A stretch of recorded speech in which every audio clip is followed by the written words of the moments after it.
ఆంధ్రప్రదేశ్లో విజయవాడలో పుట్టి పెరిగిన ఓ తెలుగు ఆడపడుచు అమెరికా దేశంలో అత్యున్నత స్థాయి న్యాయమూర్తి అయింది.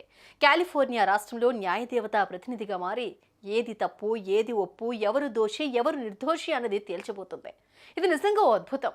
ప్రతిభా పాఠవాలుంటే, నిజాయితీ నిబద్ధత గుండెల్లో నిక్షిప్తమై ఉంటే ఎంత మనిషి ఎంతటి సమున్నతమైన స్థాయికి ఎదగొచ్చో నిరూపిస్తోంది. ఏ దేశం ఎగినా ఎందు కాలిడినా పొగడరా నీ తల్లి భూమి భారతిని అన్న భావనను గుండెల్లో నింపుకున్న ఆ న్యాయమూర్తి ఇంటర్నేషనల్ మీడియా ముందు తన ప్రసంగాన్ని తెలుగులో ప్రారంభించడం ద్వారా అమ్మ భాష పట్ల ఆమెకున్న మమకారాన్ని చాటి చెప్పగలిగింది. ఆమె మన జయాబాడిగా, తెలుగు జాతి కరదీపిక.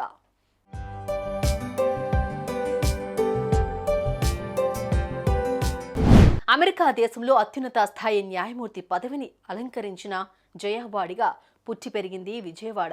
పారిశ్రామికవేత్త, మచిలీపట్నం మాజీ ఎంపీ బాడిగ రామకృష్ణ కుమార్తె జయాబాడిగా న్యాయమూర్తిగా నియమించబడటానికి ముందు ఆమె సాక్రమెంటో కౌంటీ ఉన్నత న్యాయస్థానానికి కమిషనర్గా పనిచేశారు. రామకృష్ణకు 3 ఆడబిడ్డలు, 1 కుమారుడు. జయ ఆయన 3వ కుమార్తె.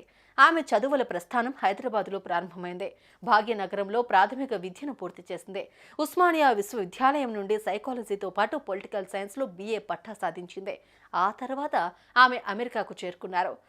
బోస్టన్ యూనివర్సిటీ నుంచి అంతర్జాతీయ సంబంధాలు మరియు అంతర్జాతీయ కమ్యూనికేషన్లో మాస్టర్స్ను అభ్యసించారు. ఆ తర్వాత శాంటా క్లారా విశ్వవిద్యాలయం నుండి లా ప్రాక్టీస్ చేయడానికి అవసరమైన వృత్తిపరమైన డిగ్రీని అందుకున్నారు. 2009లో జయ కాలిఫోర్నియా స్టేట్ బార్ పరీక్షలో విజయం సాధించారు. 1 దశాబ్దం పాటు ప్రైవేట్ లాయర్గా న్యాయవాద వృత్తిని సాగించారు.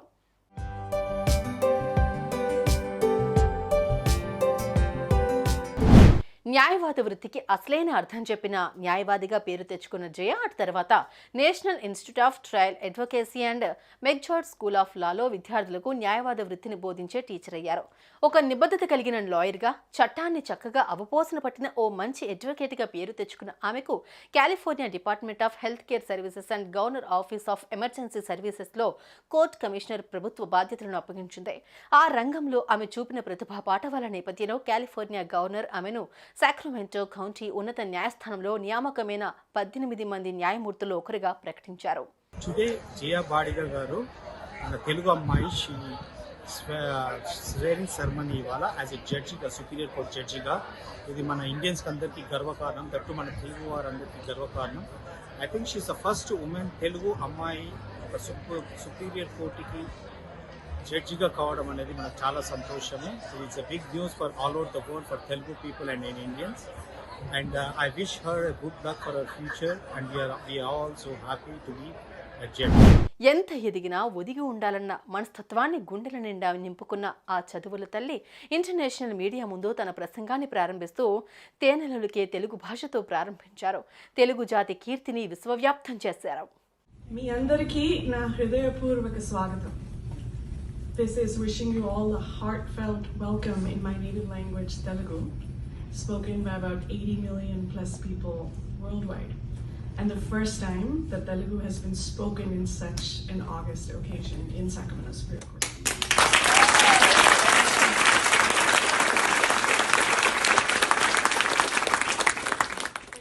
తాను ఇష్టపడి ఎంచుకున్న న్యాయవాద వృత్తి పట్ల నిజాయితీ, నిబద్ధత, నిష్పక్షపాతం, నిర్మోహమాట ధోరణి చూపించగలిగింది కాబట్టే ప్రపంచంలోని ఓ అగ్రదేశంలో అద్భుతమైన పురస్కారాన్ని అందుకోగలిగారు జయాబాడిగా. ఆమె జీవిత గమనం నేటి తరానికి ఓ అద్భుతమైన పాఠ్యాంశం. ఆమె జీవితం తెలుగు జాతి గొప్పదనానికి సజీవ తార్కాణం. ఆమె జీవన ప్రస్థానం లక్ష్యాన్ని నిర్దేశించుకుని ముందుకు సాగగలిగితే సామాన్యుడు సైతం అసామాన్యుడిగా మారి తీరుతాడని తెలిపే జీవిత సత్యం. Best of luck to you Jaya madam, behalf of India.